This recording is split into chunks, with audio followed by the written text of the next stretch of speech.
Дневник на телевизија Плюс. Добро вечер. Ова се настаните на денот. Незначително намален бројот на првачиња. Првачињата на задолжителен очен преглед. Ракометарките го прославија успехот со градоначалникот.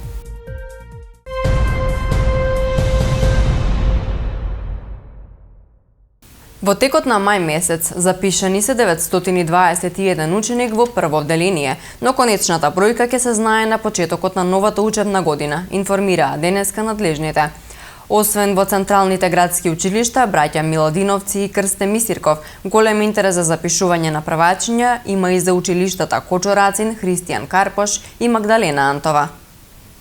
Во новата учебна година во прво одделение во 16 основни училишта треба да тргнат 1187 ученици, соопштија денеска надлежните од секторот за образование од општина Куманово. Досега запишани се вкупно 921 ученик, вели новиот раководител Александар Јовановиќ, но конечната бројка на запишани првачиња ќе се знае на почетокот на учебната година. Уписот помина како што треба.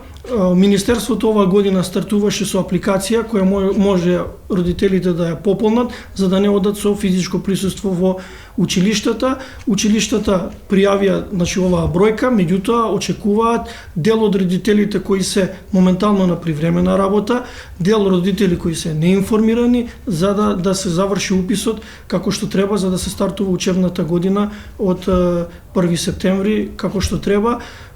И тие проблеми што беа од типот на изолација, исто така, родителите можат кога се слободни во периодот кога објавени согласно реонизацијата да се обратат во реонското училиште. Она што е за истекнување дека и оваа година се бележи благ пат на упис на учениците, бројката е мала од Заводот за статистика и тоа се бележи директно на падот на наталитетот кој со година на година е се помал и помал и миграција на населението од општината во западноевропските развиени земји. Родителите, посочува Јовановиќ, главно ја почитуваат реонизацијата при упис на учениците во основните училишта, иако има одреден број кои што поради своји причини ги запишуваат децата во други училишта.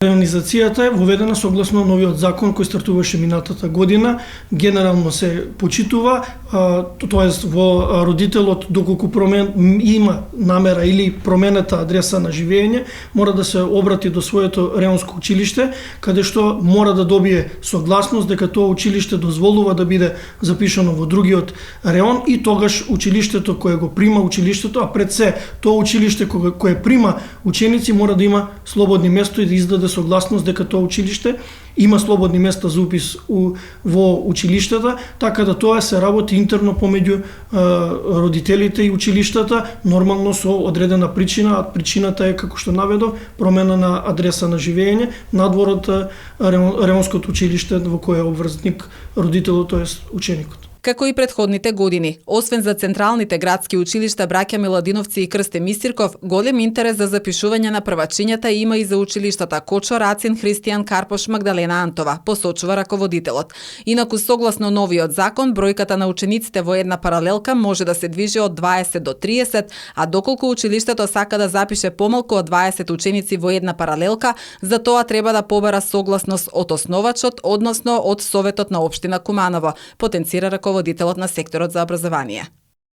Црвениот крст на Република Македонија, општинска организација Куманово, ги повикува граѓаните преку највисокиот чин на хуманоста, крводарувањето, да ги зајакнат резервите на крвни единици кои периодов бележат надолен тренд и опасност од недостаток на одредени крвни групи. Ги охрабруваме сите здрави и подобни лица кои ги исполнуваат условите за крводарување да даруваат крв со цел да се одржи адекватното снабдување со крв за пациентите кои имаат потреба од трансфузија. Нема ризик за добивање на COVID-19 преку процесот на крводарување, бидејќи респираторните вируси не се пренесуваат преку дарување или со трансфузија на крв. Одвојте 30 минути од вашето драгоцено време и посетете ја службата за трансфузиона медицина во кругот на општата болница. Секој понеделник и четврток од 8:30 до 14 часот. Биди хуман, дарувај крв, спаси нечи живот.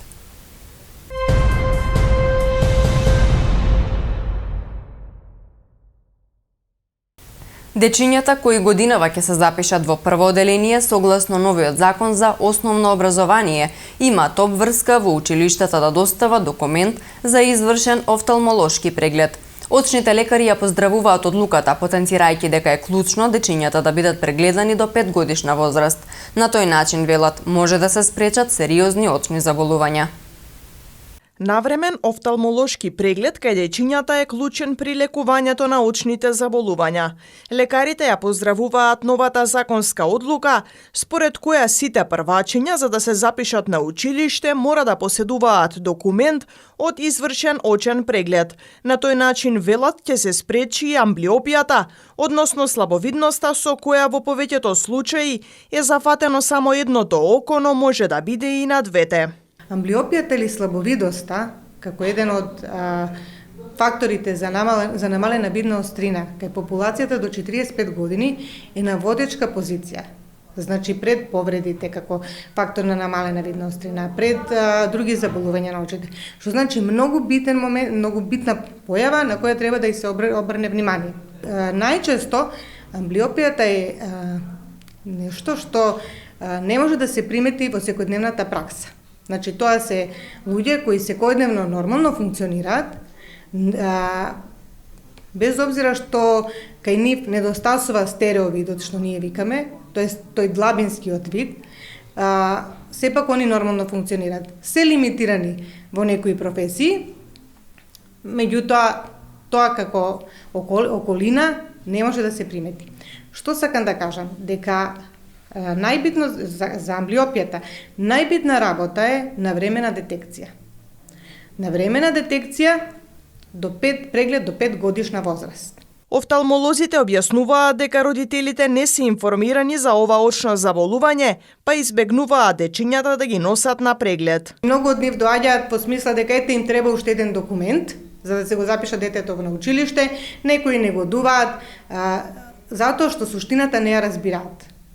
Офталмолошкиот преглед е многу битен момент, од една страна, од друга страна, значи има заинтересираност затоа што е тоа веќе законски воведено, им треба тоа ливче да се запишат во школа. Меѓутоа, ние овде, навистина сакаме да излеземе во пресред и сите да ги видиме деца, и ќе ги видиме сите до 1 септември, али бараме малку разбирање од родителите, да не се мисли дека се доаѓа само за тоа папирче, тој документ, него дека се доаѓа за преглед. Очната амбуланта при Кумановската болница располага со 60 термини неделно. Очекувањата се до 1 септември да бидат прегледани сите првачиња. Според истражувањата, од амблиопија боледуваат околу 5% од населението. Вкупно 443 бракови биле склучени во пандемиската 2020 година на подрачјето на општина Куманово, покажуваат податоците на Државниот завод за статистика. Ако се спореди со статистиката за 2019 година, може да се забележи дека скоро двојно е намален бројот на парови кои стапиле во брачна заедница. Таа бројка во 2019 година изнесувала 703 бракови, а годинава е за 260 парови помала. Оние кои се венчале во пандемиската година за прв пат во брачна заедница стапиле 408 невести и 411 младоженци. За 34 жени во Куманово ова бил втор брак, додека за 28 мажи повтор пат стапиле во брачна заедница. Има и такви кои се одлучиле по 3 или повеќе пати за нов брак, од жените само една, а од мажите 4. Во Липково лани биле склучени 225 бракови, што не е големо намалување ако се земе предвид дека во 2019 година имало 278 бракови. Во Старо Нагоричане имало само 10 нови брачни двојки, што е двојно помалку споредбено со годината претходно.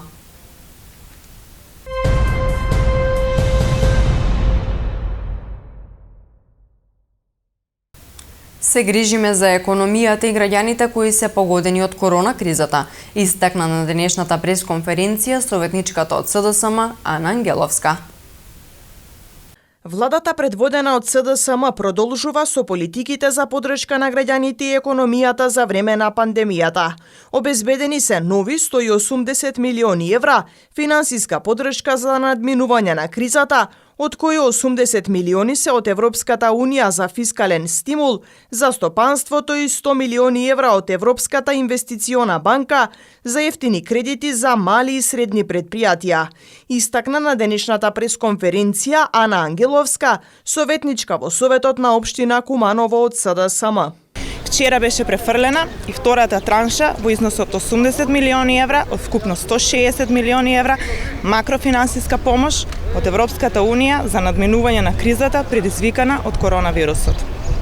Исто така, вчера Собранието го усвои законот за нови 100 милиони евра од Европската инвестициска банка за ефтини кредити за мали и средни предпријатија кои ќе се пласираат преку деловните банки. Од СДСМ посочуваа дека е неопходно да се продолжи со поддршка на фирмите заради заздравувањето на економијата. Во текот на овој месец треба да се потпише и финансискиот договор со Европската инвестициска банка за ставање во функција на овие 100 милиони евра ефтини кредити наменети за финансирање на мали и средни предпријатија. Наскоро се очекува и нов пакет економски мерки со кои ќе им се помогне на најпогодените граѓани и сектори од економијата.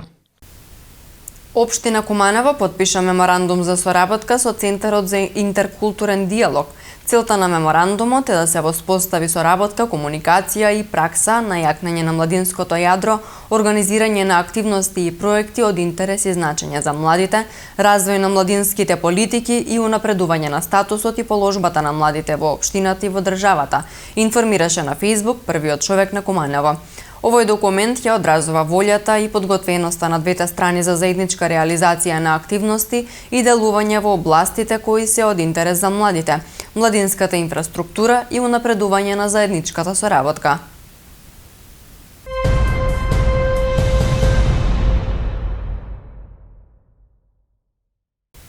Ракометарките на женскиот ракометен клуб Куманово ја освоија двојната круна, откако станаа шампионки на Македонија, го освоија Купот на Македонија. По тој повод ракометарките се сретнаа со градоначалникот Максим Димитриевски и му врачија медали во знак на благодарност за поддршката. Се сретнаме и официјално да одбележиме дека женскиот ракометен клуб од нашиот град оваа година има две титули. Едната е освојување на Купот на државата и втората е први во првенството во државната лига. Овој клуб води традиција од 1929 година и е наследник на зачетоците на женскиот ракомет во нашиот град. Ние како општина сме горди на нивните резултати. Општината до сега помагаше во рамки на финансиските активности на клубот во соработка со Општинскиот сојуз на спортови. Оваа година некаде ги покривме трошоците од околу 20%, кои што се вкупни потрошени средства во работењето на клубот, со поддршка на Советот на општина Куманово, преку Општинскиот сојуз на спортови. Дополнително обезбедивме сали и услови за тренирање на оваа екипа на нашиот град и верувам дека ова ќе биде само поттик да продолжиме да редиме врвни спортски резултати. Овој женски ракометен клуб за прв пат после подолг временски период во текот на оваа година го представуваше градот и на меѓународно ниво.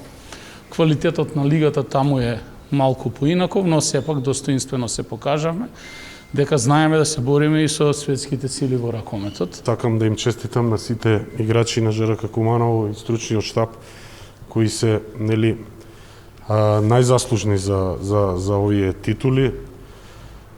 Исто така сакам да се заблагодарам на сите спонзори и помагачи кои ни беа во текот на изминатите години, како и на Советот на општина Куманово, Општинскиот спортски сојуз и секако нашиот почитуван градоначалник Максим Димитриевски, кои несебично ни помага во сите тешки моменти во изминатите години. Од друга страна, ние сме бранители на трофеот на Куп на Македонија и кога го донесовме пехарот за прв пат 2019 година, ветивме дека следната сезона ќе освоиме дупла круна. Бидејќи минатата сезона беше прекината, иако бевме водечка екипа во првенството, во домашното првенство, еве сега ни се укажа прилика да го исполниме да го исполниме ветувањето. Veliki broj devojaka je i nastupao u tom prvom velikom trofeju osvajanja Kupa Makedonije. Tada su nam onako pričali, eto mi smo organizatori Kupa u Kumanovu, kao to je bio jedan od razloga što smo bili osvojili. Drago mi da su ove godine takmičarski pokazali da to nije bilo slučajno i da su na gostujućem terenu u Skoplju potvrdile svoj kvalitet. Prvo bih se zahvalio upravi kluba što su mi dali ovako jedno veliko poverenje i jedan veliki zadatak, a ujedno i igračima, odnosno igračicama, koje su stvarno naporno radile u protekloj takmičarskoj godini. Kada se vratimo malo nazad, mi smo počeli sa pripremama 15. jula i jako naporno se pripremali za ovo što smo danas ostvarili.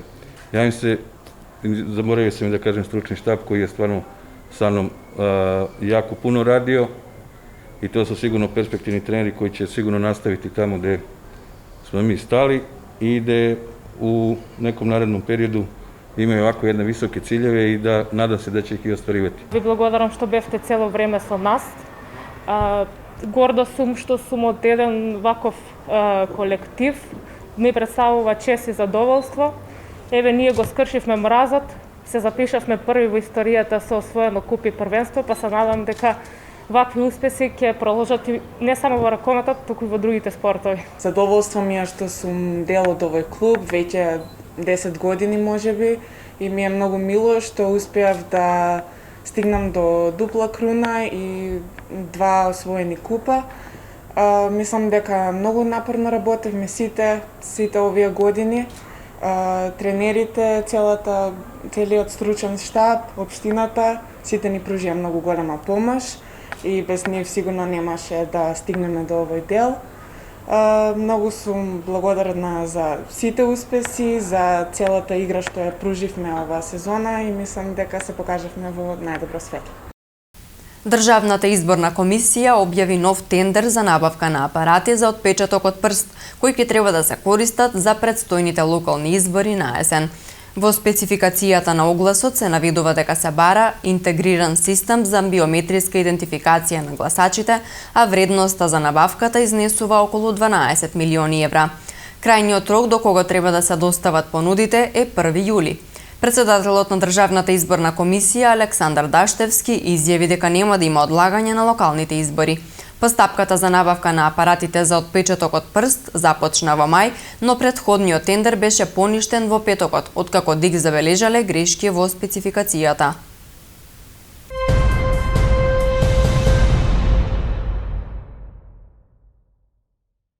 Во продолжение следува преглед на вестите од Македонија.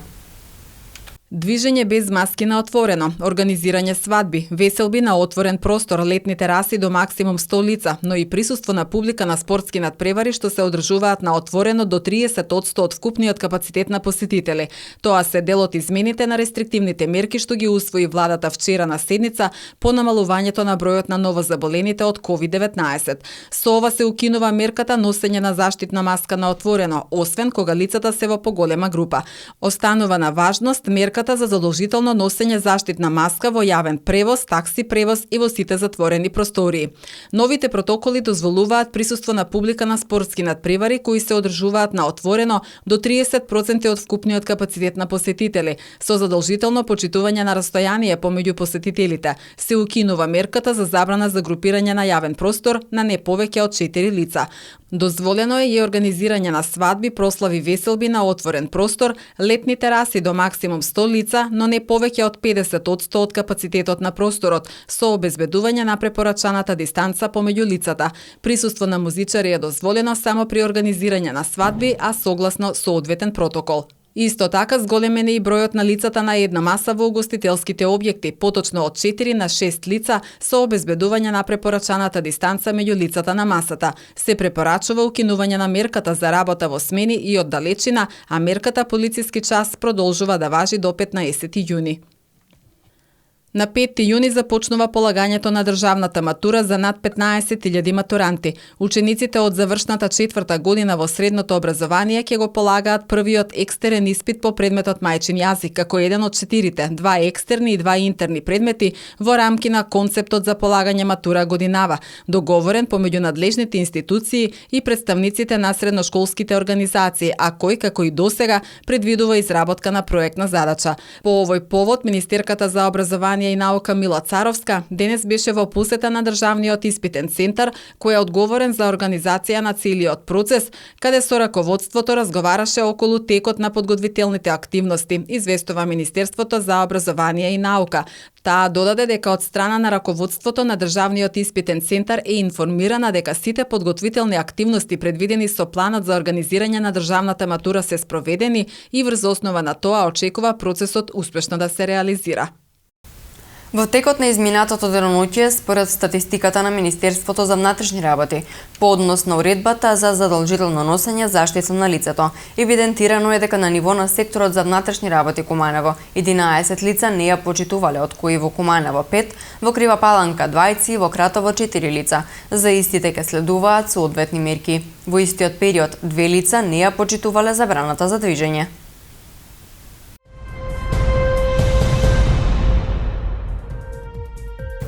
Времето денеска во Куманово беше сончево. Максималната температура се искачи до 22 степени, а минималната беше 7 степени Целзиусови.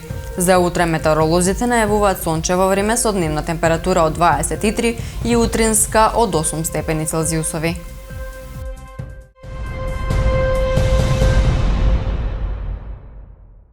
Ви благодариме за вниманието и ви посакуваме пријатна вечер.